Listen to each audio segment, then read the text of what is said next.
Hi, I'm Kristen, and this is the Simple Handmade Everyday Podcast, where I talk about living a creative, intentional life. I like to chat about quilting, knitting, what I'm reading and watching, and a little bit about self-care, productivity, and keeping a cozy, organized home. I've got my cup of tea in hand, so grab yours, and let's settle in for a chat. This is episode 113. Hello, friends. Oh my goodness, it's so good to be back. It is January 5th, 2025.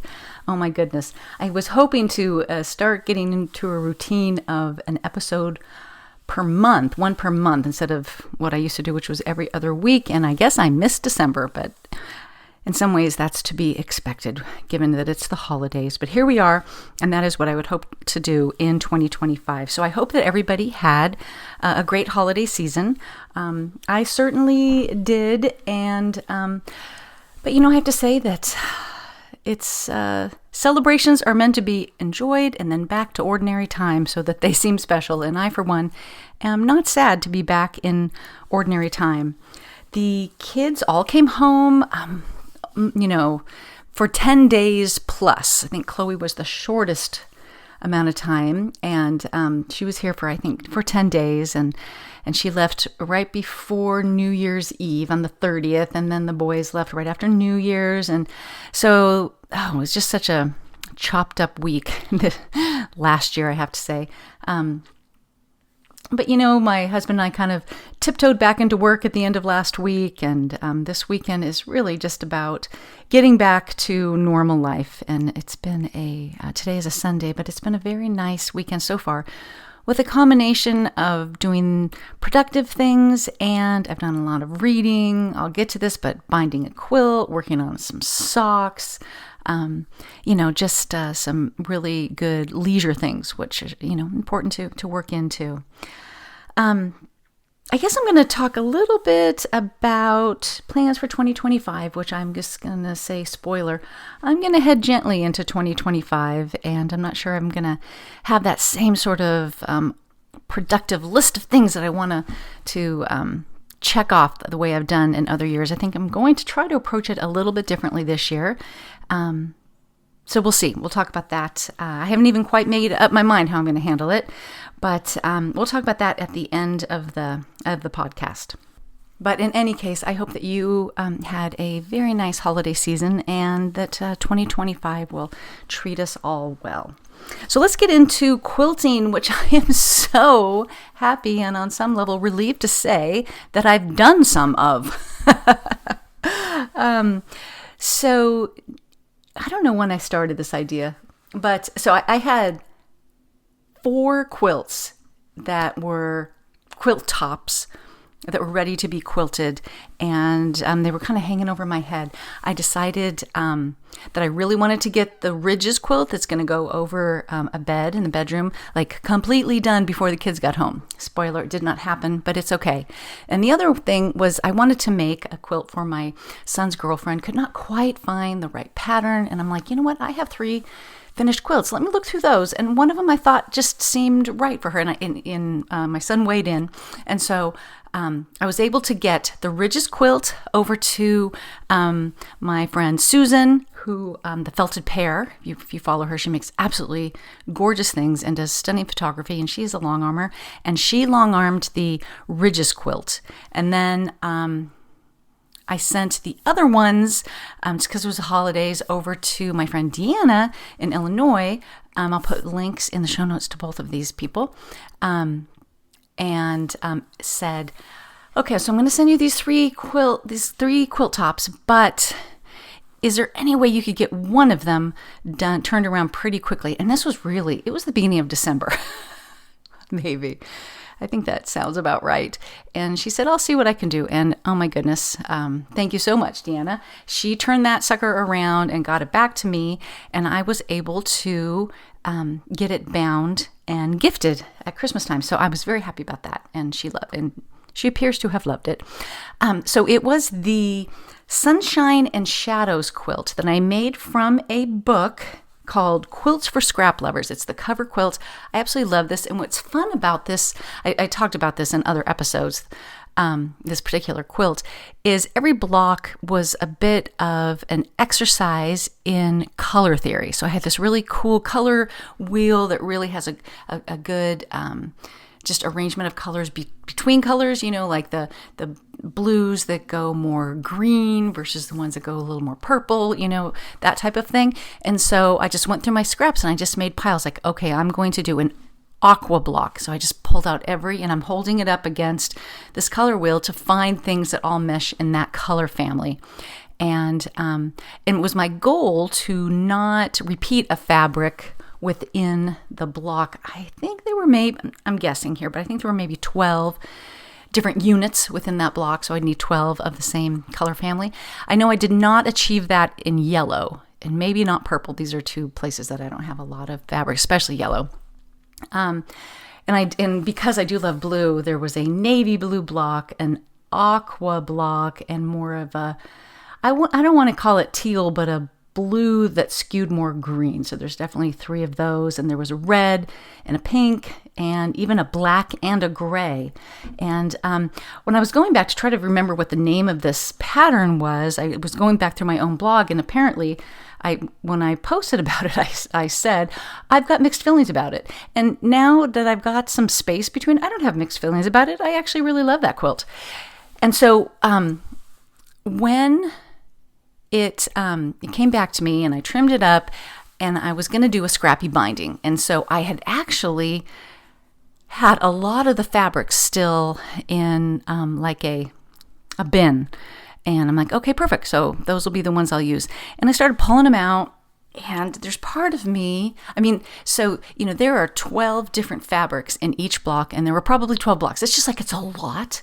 And I thought, oh my goodness, this is going to look so chaotic. But I also couldn't imagine doing I could imagine it, a single fabric, but the reality was I didn't have a single fabric, and let's just say I started binding this on the 20th. And this is why I don't usually give quilts as gifts, because they have deadlines and I don't like to be stressed out, but this felt pretty comfortable. But I'm like, I guess I could run to a quilt shop, but I just didn't want to.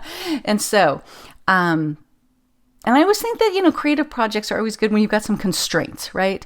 So I had pulled all these fabrics, and then I'm like, this is going to be really chaotic. So I did something a little extra, and I really like the way it came out. So these are big blocks. I don't know. I'm going to say they're bigger than 12 inch. They are 16 or 18 inch blocks probably. And is that true? I'm not sure how big they are.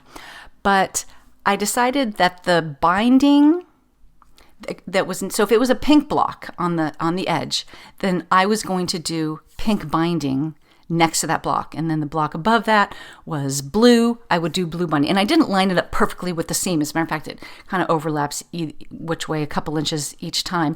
And so I just did that all the way around. So the corner blocks had kind of a lot of that color because it was 2 sides. And it was kind of fun. It was kind of fun to do that. And then when I went to, so I had to I clipped it as I went, so that I would know what color I should be working on. And then when I went to sew it on, some things did not work out, and I had to cut, some were too long and others were a little too short. So there was some surgery to be done as I was sewing the binding on by machine before I hand stitched it. But ultimately, I was very pleased with how it came out. I thought it was worth that extra effort. So that was fun. Before that, while I was waiting for that quilt to come back, while I was waiting for that quilt to come back, my goodness, I made the binding for the Ridges quilt, which just was navy fabric. And oh my goodness. So, I did so little sewing last year that, it took me so long to make this binding, which was solid. It was solid fabric. So there's no right or wrong side to it, and I do it on the, the diagonal seam. So I remembered how to do that. But as I kept going to iron it, I would realize, okay, this is the right side of the binding, and here's the wrong side of the seam. And I had to take that out and redo that. It's like I forgot how to make binding. It was insane. And I also completely forgot where some things were. I went to hand sew the binding. I'm like, where do I keep my extra needles?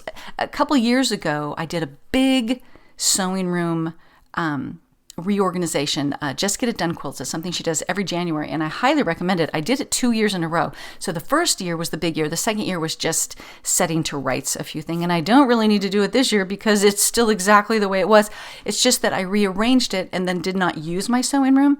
So the number of things that I could not find was, I couldn't remember where I kept my extra thread. And it was so, I was just like, okay, you need to get in this room and familiarize yourself with it. And when I say room, it's just a dining room with some shelves, But, so anyways, it felt so good to be back in there. And so now, that quilt has been gifted, and I got some really cute pictures of her with it around her shoulders, and my son Ben was reminded of what it is like to be the very tall son of a quilt maker as he held it up in the backyard. I didn't get to take it out for a really cute photo shoot because I gifted it to her and then said, I'm sorry, but you cannot take this home yet because I have not photographed it. And she's an artist in art school, and she's like, it's very important to document your work, so I totally get it. So and then it rained, and so we had all these reasons to push it off, but anyway, so that felt good. I am, I don't know, at least 2/3 done binding the Ridges quilt.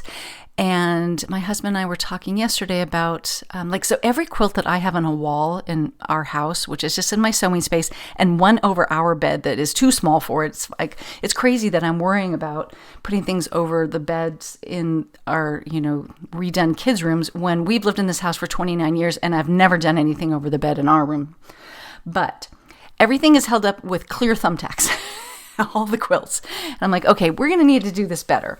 So I have looked up a few things, but I would like to appeal to you guys if you have a good way to hang a quilt. I do not want to attach a curtain rod and then hang it from clips or something like that. I don't want to do it that way. So I got this idea for this quilt from Lisa Marie Quilts on Instagram, and she does show how she binds this exact quilt. And so she does a sleeve that is just sewn in from the get-go across the top. And then she has a piece of wood that I'm going to say is about 1.5 inches wide and flat, so like 1/4 inch thick. And then the length of the quilt.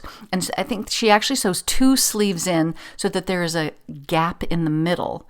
So you put the wood in, and then at each end of the quilt and that little gap between the sleeves in the middle, she has that little, she has picture hanging hardware that it's like a piece of metal that has jagged teeth that you might see on the back of a picture.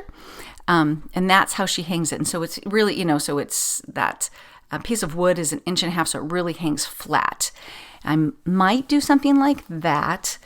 I also know that you can hang it with a dowel. And so it's probably, I need to measure, it's probably 48 inches wide. And then it's, I don't know, it's half the size of a quilt. I'm going to say 36 inches tall. It's a landscape. It's horizontal. So there's not a ton of weight. So I can do those little triangle or just a sleeve, or tabs in the back of the quilt that I could hand sew on and just put a dowel through and hang it that way. So those are the 2 things I'm thinking about now. If you guys have any information about how you prefer to do yours, let me know. You can comment if you're in the Simple Handmade Everyday private Facebook group.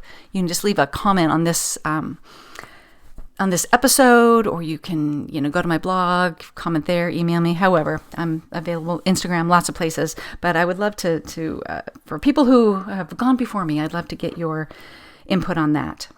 So that's one quilt done, the other, almost there. And then I have 2 other quilts that Deanna still has that she is going to long arm for me. And it's the Cabin Valley and then a Great Granny Square. And for those, I'm going to try something that I never have. I should probably just do it on one. But I've always used warm and natural batting, which I know for people who, even when I first started quilting, it seems really flat because people think of often muggles. Think of quilts as being really puffy. But I know that a lot of people use 80-20. I've heard that Kimberly Jolly uses 80-20, and Deanna said that was another option. I used to have this really large roll of Warm and Natural, and that's almost gone. So now I'm asking I will buy batting from you when you long arm it. So she does have Warm and White, but then also, I'm not sure if it's a Hobbs or Quilter's Dream, I'm not sure, but it's an 80-20. And everyone says it's just a little bit puffier. So I think I'm going to try that on those. And so I'll let you know what I think. If you'd like to weigh in on what type of batting you like, the 100% or 80-20, whatever, let me know. So I'm excited about moving forward. And now that this quilt's almost done, I'm sort of on the lookout for what I want to make over the other ex-child's bedroom. I don't know what to call them anymore. We call it the boys' room. And one thing that my kids said when they saw the Ridges quilt was like, oh, this is very unlike anything you've done, because it's all solids, it's landscape, it's not, as I think Jonas said, it's not like a canonical quilt. And I get that. So I'm excited to kind of, stretch the type of quilting that I want to do. And I like these a little bit more modern. But I don't think I'll do it. I can see other sort of mountain landscapey things. I'm like, no, I can't do that again. So I need to figure out something else. All right. I just realized I forgot to talk about my cup of tea. You can tell I don't do much editing on this podcast, or I would just go back and insert it in the right place, but I'm not going to. But I do love this tea, and I wanted to share it. It is Harney & Sons Holiday Heritage. And the description is a classy holiday tea with hints of citrus, cinnamon, and a dash of nostalgia. I don't know what that means exactly, but it's got black tea, orange peel, cinnamon, apple flavor, cloves. It's so good. Chloe was drinking it while she was here, and she's just like, oh my gosh, that tea is so good. So I'm drinking that with just a little splash of milk. So good. Highly recommend. I will put a link in the show notes, because even though the holidays are over, it's still a delicious tea. Okay, next up, I want to talk about a book that was sent to me that I'm so excited about. It is by Patty Murphy, and it is called Zero Waste Quilting, 38 Projects to Use Every Scrap with Style. And if you don't know Patty, I'll put a link to her Instagram and website in the show notes. But she's an amazing quilter. She has an amazing design style. She also really knows what she's talking about. She did another book called Piecing Makeover that just helps you piece very accurate blocks. She gives you all kinds of tips and tricks and techniques to do that. So she's definitely worth checking out. And she has a passion for the environment and sustainability, and that I absolutely admire. And I love this book. Here's the concept of the book is, first of all, to use your stash and continue using the fabric until it's gone. So she has, let me see how many different quilts in here. Okay, so there are 4 major projects which she encourages you to use your stash, but she also gives you yardage to make the big quilt, okay? And then what's so cool about this is after she has shown you how to make the big quilt. Okay, I'm going to just go to a page here. This quilt called Metaphor, which is basically kind of a log cabin style quilt with, log cabins. They when you align them, they can look super, super cool. So she explains to you how to make that. And then from the leftovers of that, she has another quilt called Sawing Logs, which uses the leftovers from the original quilt. And then you still have some yardage left over, so she has a bag that you can make from those leftovers. And obviously you're getting down there now, right? So then the next thing she has is a little adorable patchwork pie cover, like pie carrier, that you use from that. And from there, coasters, and from there little things where you can like clean your face, take your makeup off, and then from there like just little weights, pattern weights. I mean, so we're really getting down there on yardage. So and that's the way she repeats this for each quilt, is she has you make the quilt and then a pillow and a table runner and coasters and cute little patchwork zipper bags. And so she literally has, there's headbands, very cute, where she's literally kept track of, okay, this is what you're going to have left. Let's think about how we can use those leftover blocks or cut them up smaller. And even if you don't make, like everything exactly the way she says, the thought process behind this of finishing a quilt, instead of maybe just refiling all those, leftovers or throwing them into a scrap basket with all your other scraps that just becomes a mountain that seems insurmountable, or refiling those scraps in however you store your fabric, but how you like how they look together. Why not think about what other projects you can make? And what I think is kind of cool, as a matter of fact, the quilt that I was talking about that's hanging over my bed that is too small for it, I made as a table topper, actually. And it is the leftover blocks from a quilt that I made for my dad.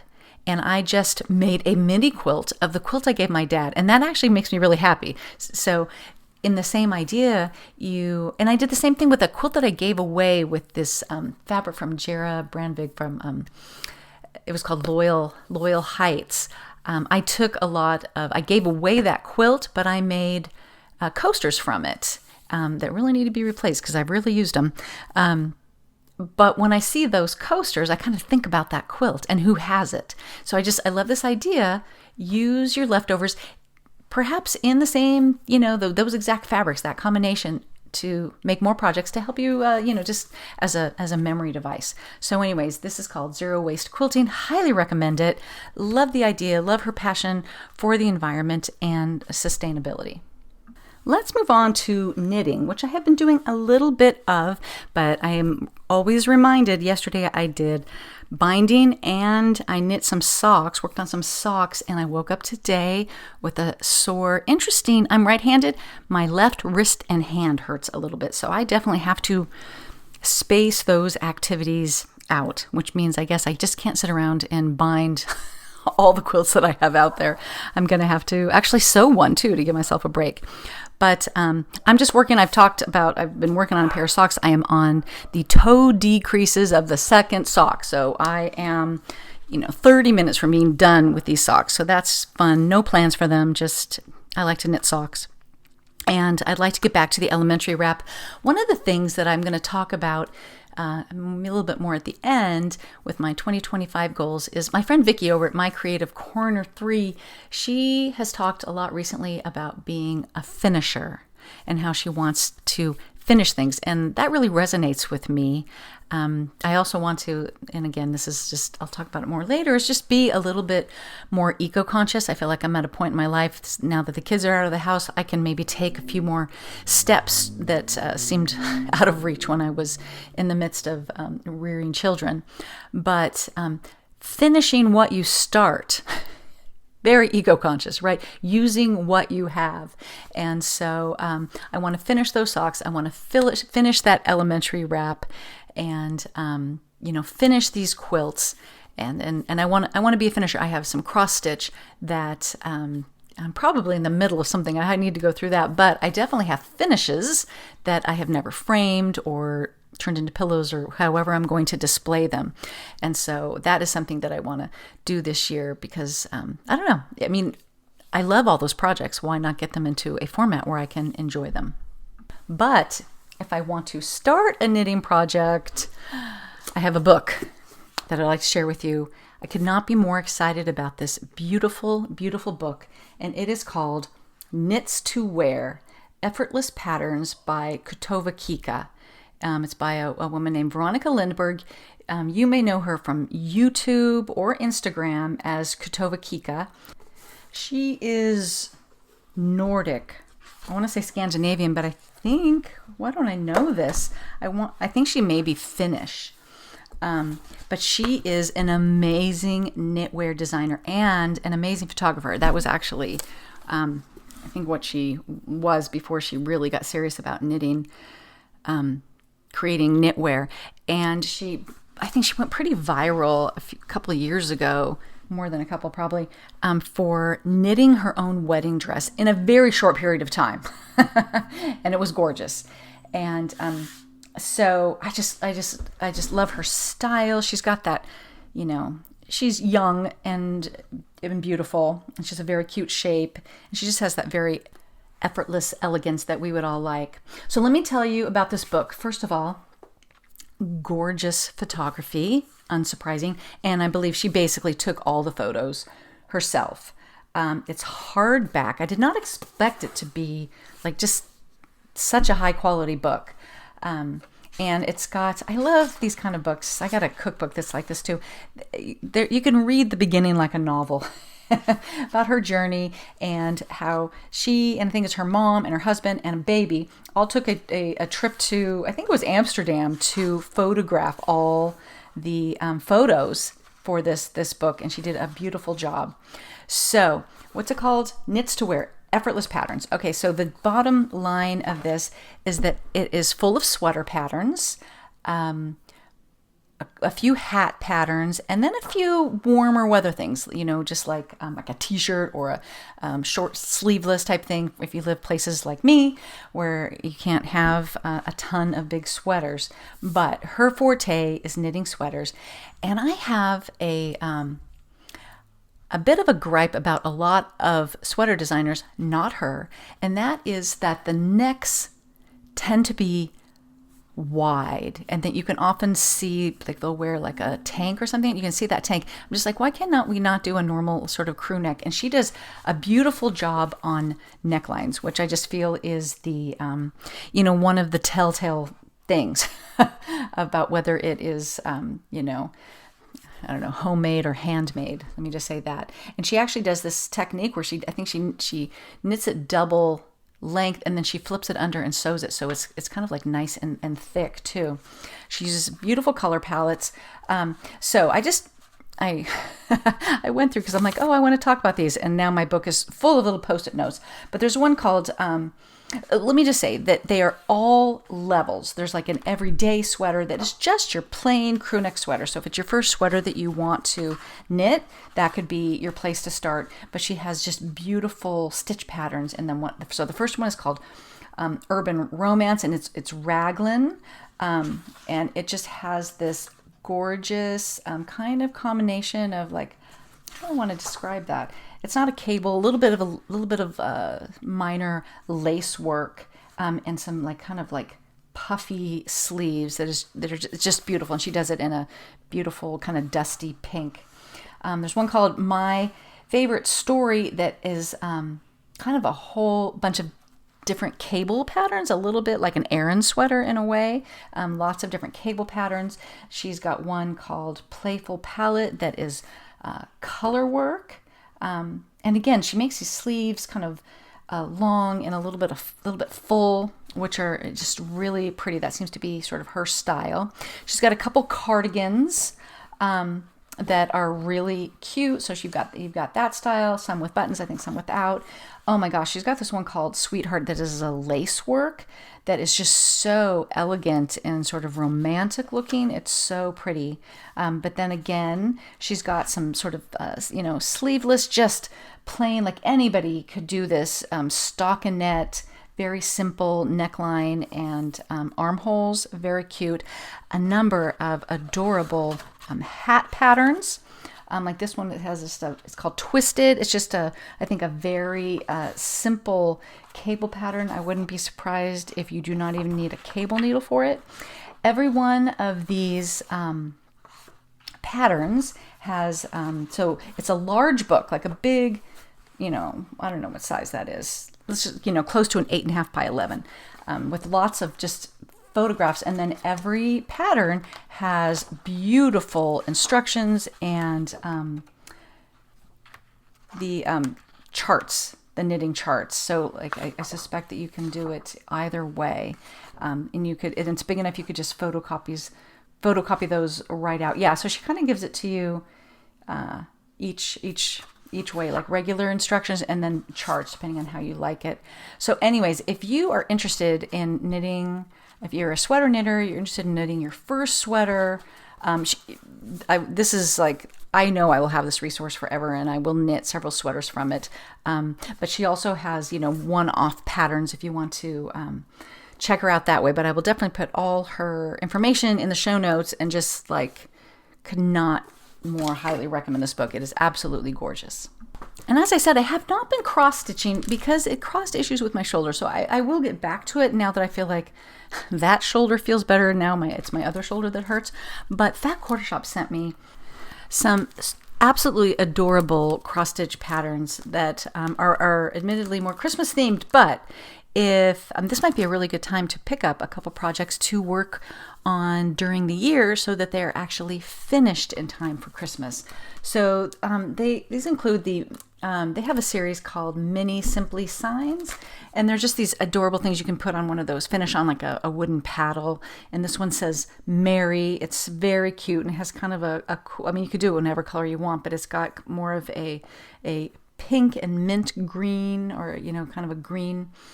So not your typical red and dark green color palette. Very cute. And then this really cute thing called December's Christmas, and it's in a series called Shelf Life, and it's like they've taken the motif is a mason jar with a Santa and a Christmas tree and little sparkles they've turned it into a snow globe. Very cute. That would be a very cute finish. But my favorite, as usual, are the stitch cards from Lori Holt. And so these you get 4 cards in a set. This is set W. And they are 38 by 38 stitches high. And I think that includes the border too. And there's always a different border every month for these. And so these would be just like if you do them all in one to make a small little finish, or you can do them separately to make tiny little pillows or ornaments, things like that. And there's some presents, a cute little church, and the sun looks like an Ohio star. Is that an Ohio? No, that's a sawtooth star block. One that says Noel, and the O looks like a wreath, and then another one that is, it's a poinsettia. I thought it was a wreath. With a friendship star block, but it's a poinsettia where she's used like a friendship star motif. Very cute. So if you want to get a head start on next Christmas finishes, I'll put links in the show notes for those. You should definitely check them out. Okay, so let's move on to TVs and movies, and then we'll do books. My husband and I went and saw Wicked in December. It was so fun. Now, I am a person that has never seen Wicked on stage. I feel like I'm the only person around that has not. So beyond the broad strokes of the story was new. I think that Ariana Grande and Cynthia Erivo did an absolutely fabulous job. The sets and the costumes are like just what a feast for the eyes. The music is amazing. Jonathan Bailey from Bridgerton plays a love interest, and he is fantastic. So to me, it really lived up to the hype. The only thing is that it's a part 1 of 2. And do they have to drag every story into multiple movies these days? It feels like such a cash grab. But I did absolutely enjoy that. I also signed up for BritBox. They had some sort of a deal. I think it was like $2.99 a month for 3 months or something like that. And I'm an Acorn devotee, so I still have that. But BritBox definitely has some things that Acorn doesn't, including one of my all-time favorite, cop mystery shows, which is Shetland, which takes place on the Shetland Islands. And so I was very happy that I could plug back into that show because so this was season 9. At the end of season 8, the main guy, Jimmy Perez, who played the main detective, he left the show. And I knew he was going to be replaced with Ashley Jensen. And if you ever have watched any of the Agatha Raisin TV shows, she plays Agatha Raisin, and she's Scottish, so that in real life, which fits very well with Shetland. And she plays a very different kind of character. Agatha Raisin is very glamorous, even though in the books she is not. She is a big personality, very glamorous, and that is not. Her name is Ruth Calder on Shetland, and she's a very different kind of character.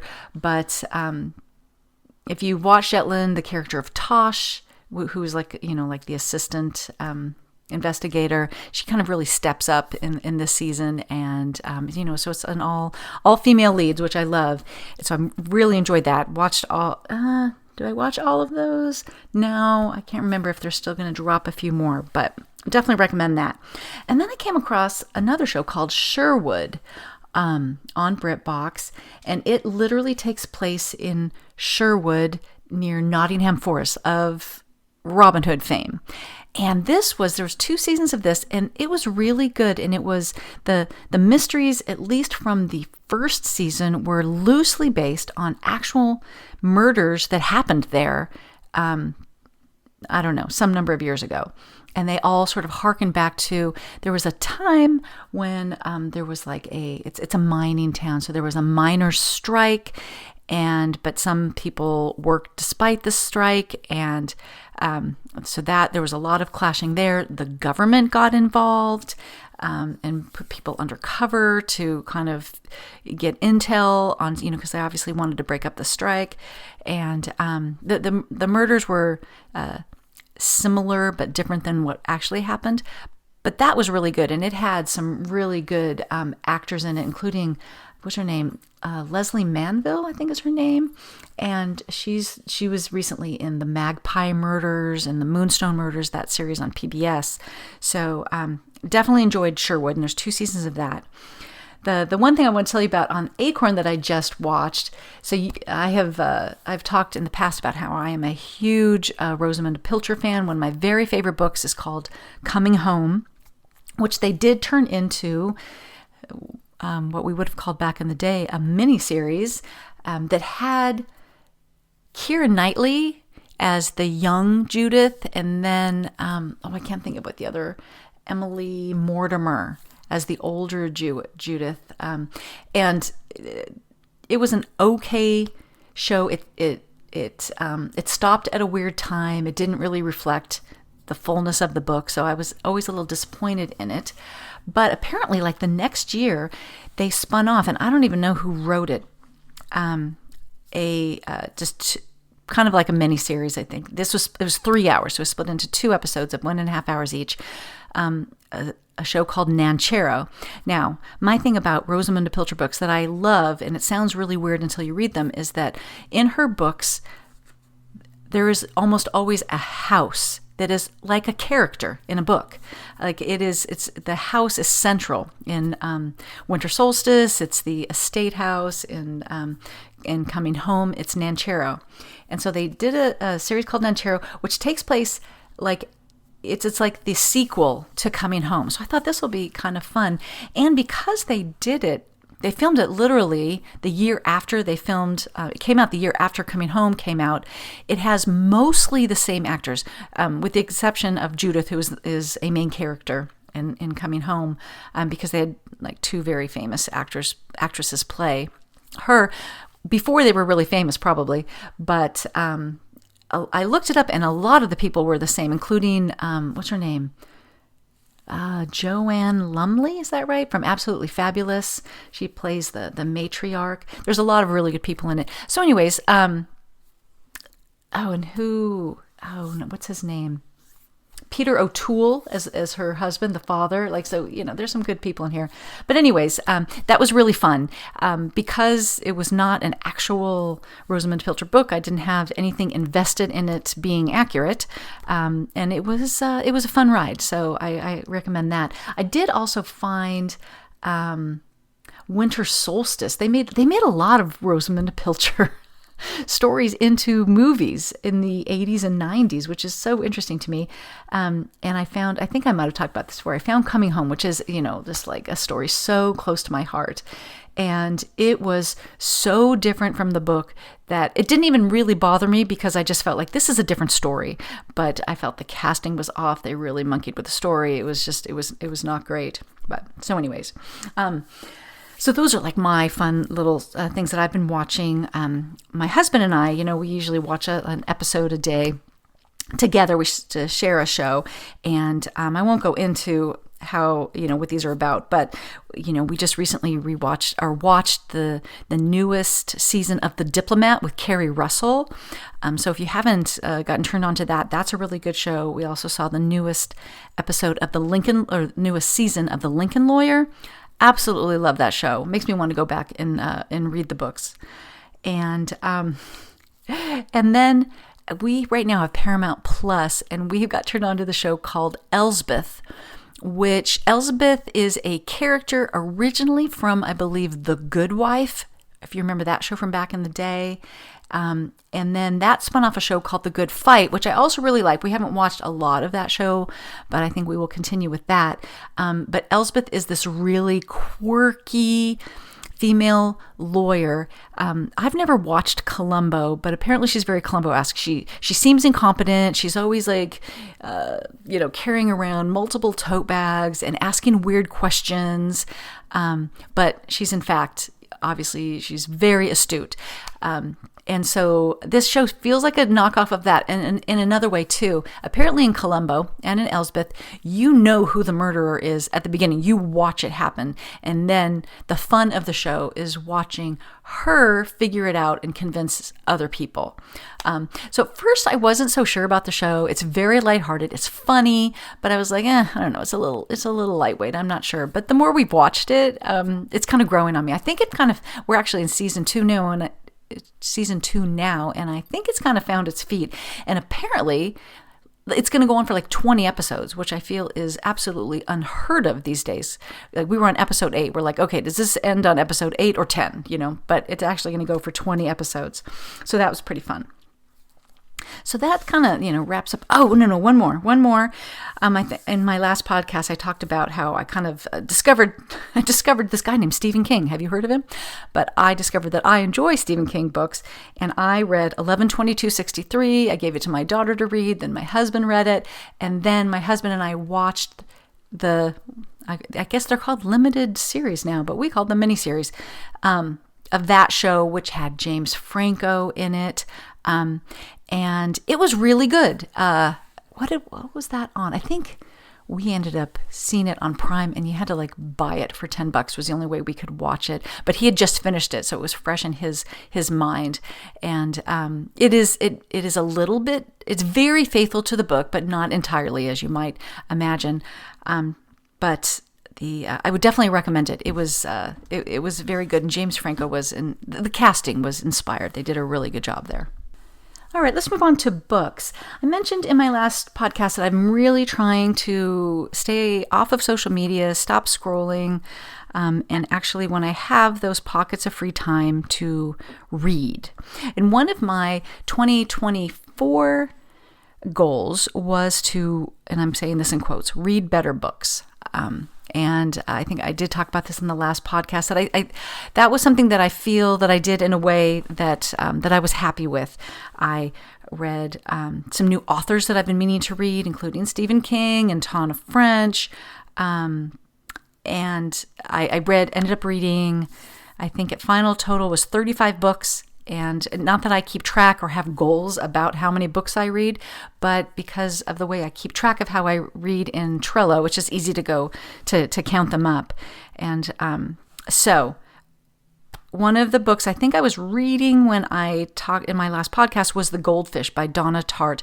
And that's a book that I know that not everybody loves, but I absolutely loved it.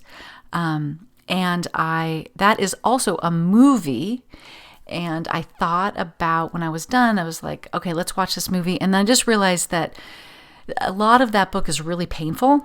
And I'm just like, I'm not ready. I'm not ready to relive all the painful parts of that book yet, but maybe someday. So definitely recommend that. I think my daughter gave up on it. And I think she's going to retry it as an audiobook. But there is a slog of stuff that, what some people feel is a slog when this main character is in Las Vegas, and it's just he's living a really horrible life. And a lot of people, I did a lot of research after reading Goodreads and things, and people think that part really could have been tightened up and edited down, and they're probably not wrong. But overall, I think it was a fabulous book. the next book I read after that, definitely lighter, was called A Bakery in Paris. This was, a little bit, I don't know, I can't really call it a light read. But it is about a bakery in Paris. It takes place in 2 time frames. One is the Prussian War, right after the Revolution, I believe. I could have my wars wrong. Anyways, it's in France. It's a long time ago. It's like in the 1700s, if not before. And it's about, so it's that time frame where you have a young woman who is from the aristocracy, and she is pledged to be married to somebody she does not love, does not want to do, but you have so little say, so little agency over your own life at that point. But she meets somebody that's in the resistance, and they fall in love, and she becomes a baker. And then like 100, or I'm trying to think, what are the wars here? Maybe right after World War II, I believe, is the next character who is at that point she lives above the bakery, but the bakery is now a bistro, and her mother goes missing. Her father, she's a young woman who is now responsible for her siblings, and someone says, and the people who own the bistro disappear overnight, and someone reminds her, this used to be a bakery. You could support your family by doing that. So she goes to school to become a baker. And it's very interesting. The parallels, they are related. Like the character from longer ago is like the great-great-grandmother of the current character. And there's a lot of recipes in the book, and so you see the character in the newer time frame trying to replicate these recipes from her great-great-grandmother. So it's kind of a historical fiction kind of situation, and it was really good. It was fun. I did it as an audiobook, and the narrator was really good. I continue with my project of reading the Maisie Dobbs series. I am now on book 11 of 18. I stopped being able to get the books, the ebooks from the library, and I can only get the audiobooks. The audiobooks are really good. I'm really enjoying them.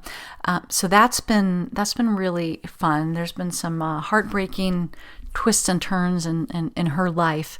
But that is, I cannot recommend that series enough, the Maisie Dobbs series. And I love that when there's like 18 of something, that is, I don't mind taking my time, sort of working my way through it. The other book that I had is this combination of an ebook and an audiobook, so I could really get through it no matter what I was doing. It was called The Perfumist of Paris. And it is the third in the trilogy that started with The Henna Artist that I read earlier this year when a neighboring town did the one city, one book kind of thing. And then I can't even remember. There was a second book that I probably already talked about. I can't even remember what it was called, but it was good. And this third one was really good. And starting with The Henna Artist, that's about one particular character. And then these other two are characters from that first book.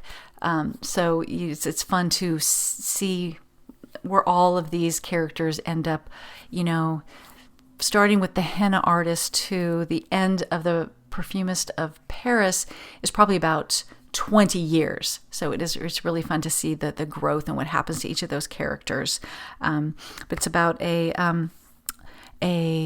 girl or young woman from India, but she marries a Parisian, and she works in a perfume lab. And she is trying to become a master perfumist. I don't wear perfume, but I still found it super interesting, and I learned that sandalwood is apparently the basis of so many scents, which I think is interesting. In the Inspector Gamache series, if you've read him, you will know that he always smells like sandalwood. So I thought that was kind of interesting that is a base for a lot of different scents. But, and then the last one I want to talk about is The World's Fair Quilt by Jennifer Cheverini. So she's got this book coming out in April, and I was able to get an advanced copy on NetGalley. And that was a fun ride. It's been a while since I read it. I had to reacquaint myself with the story, but it's another book that takes place back at Elm Creek Manor. And if you read the last book of hers that came out, which was The Museum of Lost Quilts, she's kind of undoing the fact that she tied up this series a few years ago, and she's just going back in time and rewriting history. So in that book, Summer Sullivan comes home and she's taking a break to trying to figure out what she's going to do about her PhD project. And she takes on a project for the Quilt Museum where she's gathering these quilts. That's the Museum of Lost Quilts. Well, this takes place at, I think in that same time period. And she's going to do a display of, I'm not even sure what kind of quilts, but she finds out that Sylvia had a quilt that was in the 1933 World's Fair, the Century of Progress thing that so many, it was the big quilting contest, right? So like Frances O'Rourke Dahl has written her series on the Friendship album. It kind of takes place around that same idea. In this story, Summer wants to display this quilt, and so it's a lot of flashbacks to when Sylvia, when I love the historical Elm Creek books. So this is like both a current, modern day one and a historical one all in one book, which was really fun. And it's the story of how she and her sister Claudia collaborated on this quilt. And if you've read those books, you'd realize they do not get along at all. They had a terrible relationship. And so the story of how they ended up collaborating on a quilt that went to the World's Fair is the basis of the story. And it was very enjoyable. So when that comes out in April, I highly recommend it. Oh, right. I guess I am reading. I feel like I've talked enough about books, but let me just throw out there. I do try to read a little bit of nonfiction in the morning, and two books I've really enjoyed I wanted to share. One is called The Things That Matter by Joshua Becker. You might know him. He's a minimalist. He's written many books about minimalism. He is one of the people behind Simplicity Magazine. And he is a former pastor, so this book definitely has a little bit more of a Christian bent to it. But it's a great book about, it's about eliminating or getting rid of distractions in your life to help you focus on the things that matter. And I read it over Christmas time and definitely recommend it. And the other one is called Meditations for Mortals by Oliver Burkeman. He's the guy that wrote 4,000 Weeks. Which I didn't want to read, and then people said it's not as, because basically you have 4,000 weeks on this earth. People said it wasn't as morbid as I thought it was going to be, and they were right. But Meditations for Mortals, I have it as a library book, which is too bad because it's like 28 little chapters, and it's not about meditating. It's about one little concept for you to kind of chew on for the day, and you're supposed to do it for one day, for 4 weeks, for 28 days. And they're really good things to think about, especially this time of year. The first chapter is all about the idea that there's too much to do. You're never going to be able to do everything. And the idea that there's a proverb about making a load so heavy that you have to set it down, that you stop carrying it. And that's mentally we should just realize, stop the struggle. You are never going to get everything done. You're never going to pursue every dream. So just set it down. Let that go. And now let's talk about what the most important things are. So it goes very much in with it was a perfect book to be reading right after The Things That Matter. So once you've just accept the fact that you can't do everything, then each little chapter is just about kind of helping you figure out what is it that you want to do. And the chapter I just read this morning kind of stuck with me, and it was about having problems. And this person was complaining to a friend at lunch about all the problems going through their lives. And she says to him, "Did you think that there would ever become a point in your life where you didn't have any problems?" And he's like, I kind of realized that was really ridiculous to think that, but in a way, yes. I kind of thought that at some point I would figure all this out and then life would be smooth sailing. And it's that same sort of thinking about if I can just get past this week, this past month, through the holidays or whatever, then everything will be fine. And we know that, just a whole new set of things comes up. at that point. So the idea here is to realize, and that life would be actually really boring if there were no problems to solve. And so instead of rushing through and grinding to solve every little problem in your life, just realize they're always going to be there. So you do what you can, and you set it down, and you move on, and you start again the next day. Like your to-do list will never be done. You will never stop worrying about this or that. So you just take what you can do. It kind of reminds me of the Amish, who don't look at like chores versus hobbies really any differently. They're all for the glory of God to them. So whether you were hanging out the line or quilting, it doesn't really matter. It's kind of all just what life is. And so anyways, I'm enjoying about halfway through that book, and I'm enjoying sort of working my way through all these little tidbits of wisdom and ways to look at life through these different lenses. All right, so let's talk a little bit now about 2025, and I'm not going to do a roundup of 2024 and a big announcement of all the things I want to do in 2025. There's enough people doing that, but I will share just a few things that I wanted to, kind of tiptoe into. One thing that I remember learning last year is that like trying to hit January 1st with a bunch of big goals is a little bit of a recipe for disaster. January is kind of a hard month. Now, where I live, to be honest with you, it's going to be 75 degrees today. I am not, the weather is not a barrier, but we just came through Thanksgiving and Christmas and guests and people being here and going out and doing a lot of things. And I'm just ready to get the house back in order and settle back into a routine without changing everything.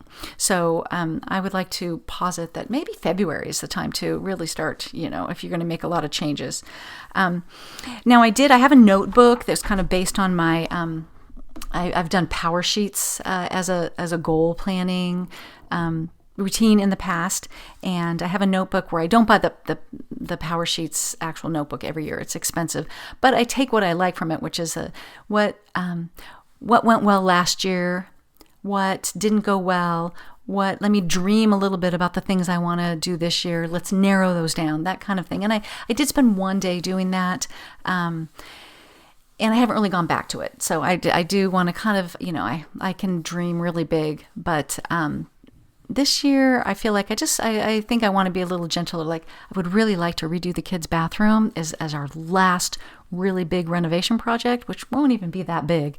But I'm not sure I'm going to muster up the energy for that. I think I would rather tackle, like this year, we just tackled a lot of smaller things that were not even on the list. We painted the house, we painted a room, we had we had to replace the air conditioner, we replaced our dishes, like just little things like that. And that kept us plenty busy.